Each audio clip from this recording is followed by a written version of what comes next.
اللهم صل وسلم وبارك على سيدنا محمد وعلى اهله وصحبه اجمعين. ازيكم يا حبايبي؟ عاملين ايه؟ يا رب تكونوا بخير. النهارده تالت يوم في دورة الكوكتيل بتاعتي، ما شاء الله، اللهم صل على النبي. دورة تحفة تحفة تحفة تحفة بجميع انواعها. انا من لغايه دلوقتي مش عارفه اتعامل معاهم اساسا، حاسه ان هم قليلين كده في عينيا، بيصغروا وبيكبروا، مش عارفه. انا اتعودت على الكميات الكبيره، والله المستعان بقى على اللي انا فيه. الله المستعان علينا كلتنا، على غلو الاسعار وغلو الاعلاف والدنيا اللي مش عارفينها ماشيه ازاي. بسم الله ما شاء الله، الفراخ ماشيه معايا كويس، تدفئه كويسه، محصله درجه حراره 33 النهارده، لان انت ده تالت يوم، هي المفروض تستقبلهم على 35 درجه. كل يوم بتقللي درجه عن اليوم اللي قبله، يعني النهارده 33 درجه، معقوله جدا، حلو، كويسه جدا لو تستقبليهم كده. بالنهارده انا عملت ايه النهارده؟ انا نزلت اول يوم في دول الاستقبال. اول يوم استقبلتهم على ميه بسكر، حطيت على النص الرتل ميه 6 معالق سكر، ده اول يوم. تاني يوم اللي هو امبارح، الفيديو اللي فات، حطيت لهم ينسون ليا 2 سنتي على الرتل الميه. وتاني يوم، وما شاء الله زي ما انتم شايفين دمكم زي الفل، بسم الله ما شاء الله. النهارده بقى نزلت لهم دواء الاستقبال. دواء الاستقبال ده عباره عن ايه؟ دواء الاستقبال ده عن إيه؟ مضاد حيوي معوي ومضاد حيوي تنفسي سقوة، والسقوة التانية فيتامين ألف دال 3 ه. ألف دال 3 ه، يبقى سقوة بالنهار وسقوة بالليل. بالنهار مضاد حيوي معه أو معاه مضاد حيوي تنفسي، جرام من ده على جرام من ده. وبالليل ده بيجيبوه عند اي صيدليه بيطريه، هتروح مضاد حيوي معاه مضاد حيوي تنفسي، دواء استقبال. بيختلف من مكان ومنطقه لمنطقه، لكن الف د 3 ه هو ثابت ما بيختلفش. لازم تنزلي لهم بالليل فيتامين الف د 3 ه. طيب انا جايبه لهم بقى النهارده وصفه على العلف، بس تحفه، وصفه التحف فعلا. وصفه بروتين عالي، رافع مناعه، رافع اوزان، فاتح شهيه. قولي زي ما انت عايزه قولي في وصفه اللي انا هنزلها النهارده على العلف دي. بصراحه جميله جدا جدا جدا جدا.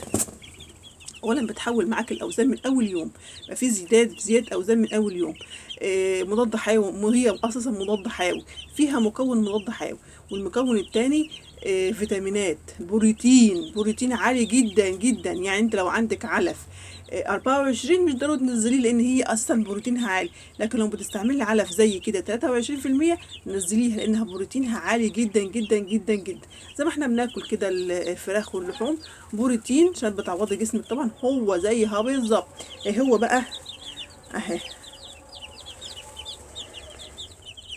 دي ايه؟ ده بيضه اهي، بيضه ومعاها بصله مفرومه، بيضه ومعاها ايه؟ بصله مفرومه اهي. اهي بيضه اهي، بيضه مسلوقه عاديه جدا، مقشراها زي الفل زي اللي انا باكلها. ودي بصله مفرومه، دي ايه؟ بيضه ومعاها ايه؟ بصله مفرومه اهي، بيضه ومعاها ايه؟ بصله مفرومه. بسم الله ما شاء الله. البيض بروتين عالي جدا جدا جدا جدا، والبصل مضاد حيوي طبيعي جدا جدا جدا. هعمل ايه؟ هقلبه في العلف وارجع لكم تاني.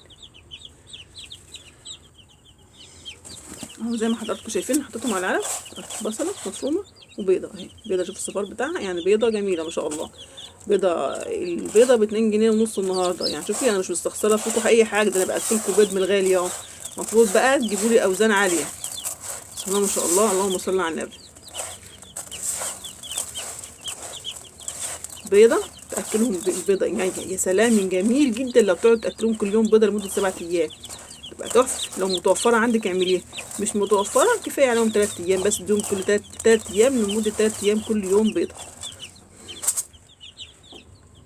زي ما قلت لكم كده، النهارده اللي حطيت لهم ايه على العلف، حطيت البيضه مع البصل. البصل مضاد حيوي معوي ومضاد حيوي تنفسي وفاتح شهيه ورافع اوزان وجميل جدا جدا. حتى لو من اول يوم حطيت لهم ما بيعملش اي حاجه. المهم اهم حاجه انك تخلط البصله ناعم جدا جدا جدا. حطيت مع البصله ايه؟ حطيت مع البصله بيضه مسلوقه، بيضه عاديه زي اللي احنا بناكلها عادي، مش فيها اي حاجه. فركتها في العلف هي والبصل جدا جدا جدا، وحطيتهم على العلف. البيض بروتين عالي جدا جدا جدا، البيض بروتين عالي، يعني انت لو عندك علف 24 مش ضروري تنزلي البيضه دي، لكن لو علف زي كده 23 نزلي البيضه دي لمده اسبوع، هتحصلي على نتائج هايله جدا.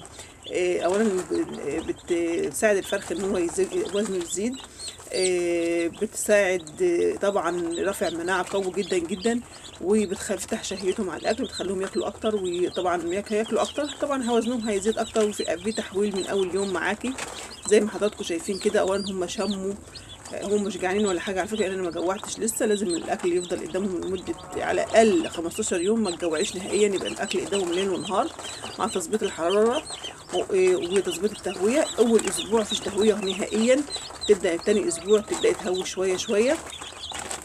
درجة الحرارة من أول يوم لما لغاية أسبوع بتقل درجة بدرجة بدرجة، يعني من أول يوم 35 درجة، تاني يوم كده 34، تبدأي تنقصي كل يوم درجة، تنقصي كل يوم درجة، يفضل الفرخ معاكي سليم وزي الفل. والفرش طبعا الفرش تبقى تقيلة سميكة كده تحتهم عشان خاطر الرطوبة اللي في الأرض، يعني مش زي الصيف لازم تبقى الفرشة تقيلة جدا، ولو في بلل تشيليه وتفرشي مكانه فرشة نظيفة عشان تحصلي على إيه، على دورة ناجحة إن شاء الله.